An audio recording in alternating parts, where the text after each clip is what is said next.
Okay dear students, last day में हमने किया था। लास्ट डे में हम कर रहे थे जो एग्रीकल्चरल डाइवर्सिफिकेशन है उसकी प्रॉब्लम्स क्या क्या हैं आज की डेट में उसके अंदर हमारे लिए। पहले भी बता देता हूँ मैं, उनकी प्रॉब्लम्स गवर्नमेंट कोशिश कर रही है जो एग्रीकल्चरल डाइवर्सिफिकेशन है उनकी प्रॉब्लम्स को रिमूव कर दिया जाए, तो उनके बारे में भी एक बार देखेंगे। तो नेक्स्ट जो टॉपिक है वो हमारे पास बनता है ऑर्गेनिक फार्मिंग।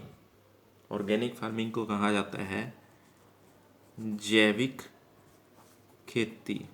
आज की डेट में अगर देखें ये कंसेप्ट, इस कंसेप्ट को अगर देखेंगे या इस फार्मिंग को अगर देखेंगे, ये फार्मिंग बहुत ज़्यादा पॉपुलर हो रही है। तो ये है क्या? ऑर्गेनिक फार्मिंग क्या है? जैविक खेती क्या है? जैविक खेती के अंदर जो सोयल है उसकी जो फर्टिलिटी पावर है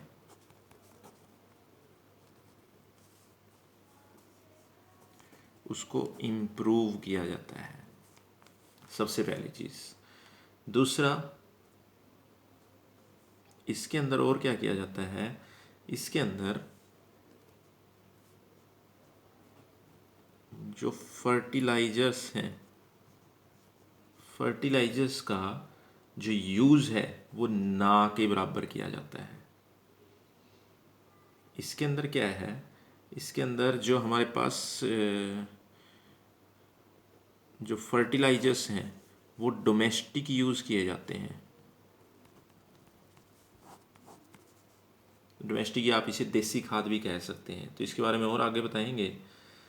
दूसरा अगर देखें, जो मार्केट के अंदर पेस्टिसाइड्स अवेलेबल हैं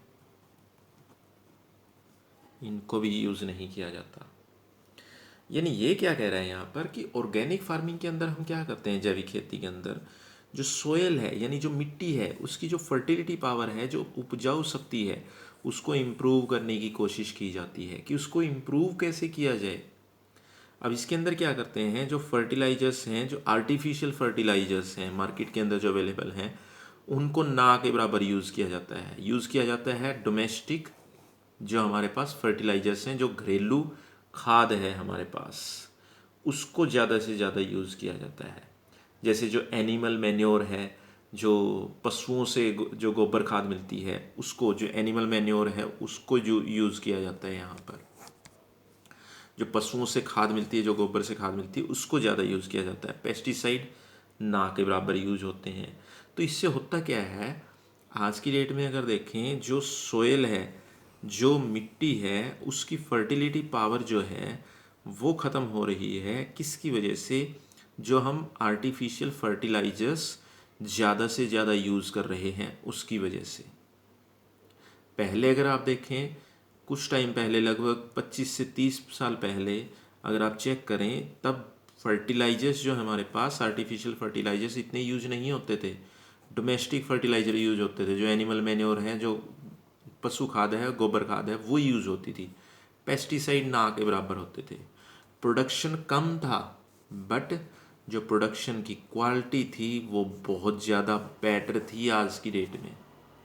तो यही करने की कोशिश की जा रही है ऑर्गेनिक फार्मिंग में, जैविक खेती में, कि किसी तरीके से हम क्या करें, किसी तरीके से हम मिट्टी की जो उपजाऊ शक्ति है उसको ऐसे ही बनाए रखें, जो हमारे पास उत्पादन है, जो प्रोडक्शन है, उसकी क्वालिटी को इम्प्रूव करें। क्वांटिटी के ऊपर वेटेज ना दें, क्वांटिटी को ज़्यादा बढ़ाने के बारे में ना सोचें, क्वालिटी के बारे में सोचें। यही जैविक खेती है। तो क्वेश्चन ये आता है कि इसकी ज़रूरत क्या पड़ गई है, इसकी क्या ज़रूरत पड़ती है। तो ये कहता है इसके रीजन बहुत सारे हैं। पहला रीजन आप देख सकते हैं, जो आपके पास जो क्लाइमेट है, कल्चर नहीं, जो क्लाइमेट है, जो हमारे पास पर्यावरण है, आपका जो एनवायरनमेंट है, उसमें बहुत ज़्यादा चेंज हुआ है पिछले कुछ टाइम में। दूसरा अगर देखें, नेक्स्ट अगर देखते हैं, जो क्वालिटी है एग्रीकल्चर प्रोडक्शन की, जो क्वालिटी है वो धीरे धीरे धीरे डाउनफॉल हो रही है, वो धीरे धीरे गिरती जा रही है बढ़ने की बजाय। उसके बाद अगर देखें, जो एग्रीकल्चर का कॉमर्शलाइजेशन है उसका नेगेटिव इफेक्ट आया है किसके ऊपर? एनवायरनमेंट के ऊपर। नेगेटिव इफेक्ट आया है एनवायरनमेंट के ऊपर। जो पेस्टिसाइड हैं, पेस्टिसाइड हम इतने ज़्यादा यूज़ कर रहे हैं कि एनवायरनमेंट के ऊपर वो नेगेटिव इफेक्ट डाल रहे हैं। दूसरा, अब नेगेटिव इफेक्ट क्या है? जो केमिकल जो जो डेंजरस केमिकल हैं या जो रासायनिक तत्व हैं वातावरण के अंदर, पर्यावरण के अंदर, वो बहुत ज़्यादा बढ़ गए हैं। दूसरा अगर देखें, सोयल है, मिट्टी है हमारे पास, उसके बाद वाटर है, उसके बाद एयर है, और उसके बाद ह्यूमन बीइंग्स की जो बॉडी है, जो उनका शरीर है।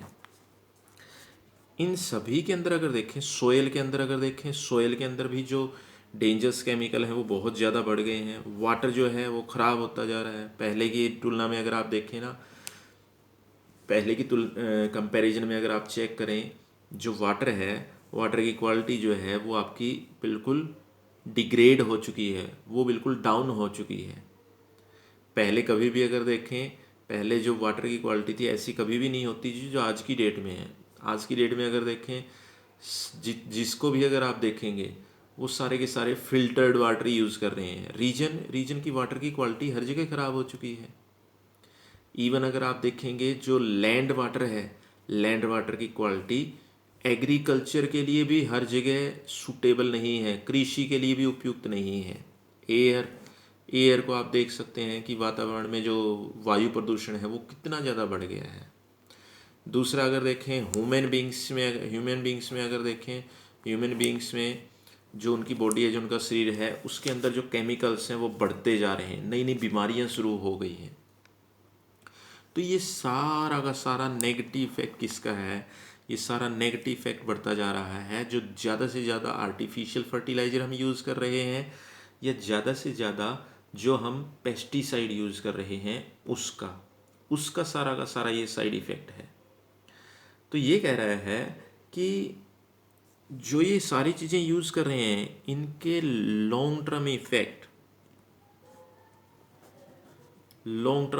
बहुत ज़्यादा डेंजरस होते हैं। आज की डेट में हमें पता नहीं चलता कि जो पेस्टिसाइड हम यूज़ कर रहे हैं, जो फर्टिलाइजर्स हम यूज़ कर रहे हैं, उसके आज की डेट में साइड इफ़ेक्ट हमें बहुत ज़्यादा पता नहीं चलते। लेकिन लॉन्ग टर्म इफ़ेक्ट अगर आप देखेंगे, लॉन्ग टर्म इफ़ेक्ट बहुत ज़्यादा उसके डेंजर्स हैं। तो दूसरा अगर देखें, नेक्स्ट अगर हम चेक करें, दूसरा एक समस्या और भी है कि हमारी जो उत्पादन की जो किस्म है वो घटती जा रही है। तो ये सारे के सारे साइड इफ़ेक्ट देखकर ये कह रहा है कि जैविक खेती की ज़रूरत पड़ी है, कि जो ऑर्गेनिक फार्मिंग है उसकी ज़रूरत क्यों पड़ी है। ये जो सारे इफ़ेक्ट आपके आए हैं एनवायरनमेंट के अंदर, जो क्लाइमेट है, क्लाइमेट आपका चेंज होता जा रहा है।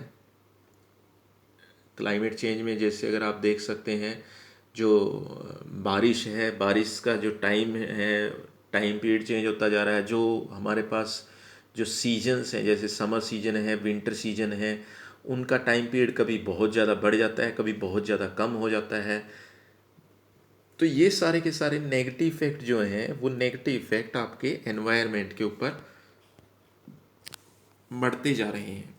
Soil, water, air, human beings की जो बॉडी है उनके ऊपर ये सारे के सारे नेगेटिव इफेक्ट दिखाई दे रहे हैं, जो आज तक हम केवल क्वांटिटी के लिए जो एग्रीकल्चर करते आए हैं, जहाँ पर पेस्टिसाइड और फर्टिलाइज़र को ज़्यादा यूज़ करते आए हैं। क्योंकि होता क्या है, जैसे हम पहले भी डिस्कस कर चुके हैं कि लॉन्ग टर्म इफेक्ट जो हैं वो बहुत ज़्यादा डेंजरस होते हैं पेस्टिसाइड के। तो ये कहता है कि इन सभी नेगेटिव इफेक्ट को ख़त्म करने का एक ही तरीका है, वो है ऑर्गेनिक फार्मिंग।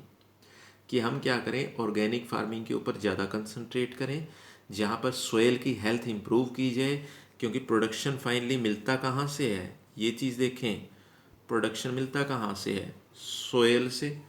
प्रोडक्शन कहाँ से मिल रहा है फाइनली, सोयल से। वही प्रोडक्शन कहाँ जा रहा है, वही प्रोडक्शन ह्यूमन बींग्स की बॉडी में जा रहा है, वही एनिमल्स में जा रहा है आपका।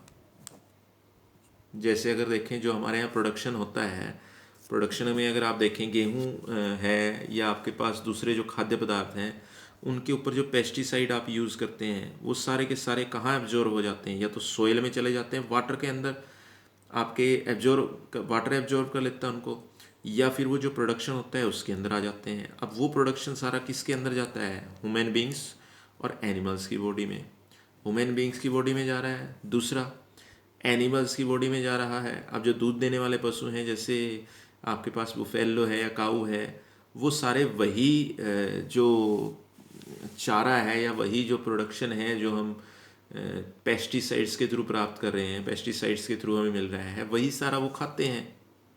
तो उसका नेगेटिव इफेक्ट कहीं ना कहीं एनिमल्स के ऊपर जाता है। अब उनसे जो मिल्क हमें प्राप्त होता है वही फिर ह्यूमन बींग्स की बॉडी में ही जाता है। तो नेगेटिव इफेक्ट इसका हमारे ऊपर ही है और किसी ऊपर की नहीं है। तो ऑर्गेनिक फार्मिंग क्या है, उसकी नीड क्या है, ये हमने ब्रीफ में डिस्कस किया है। नेक्स्ट डे में इसके बारे में कुछ और पढ़ेंगे।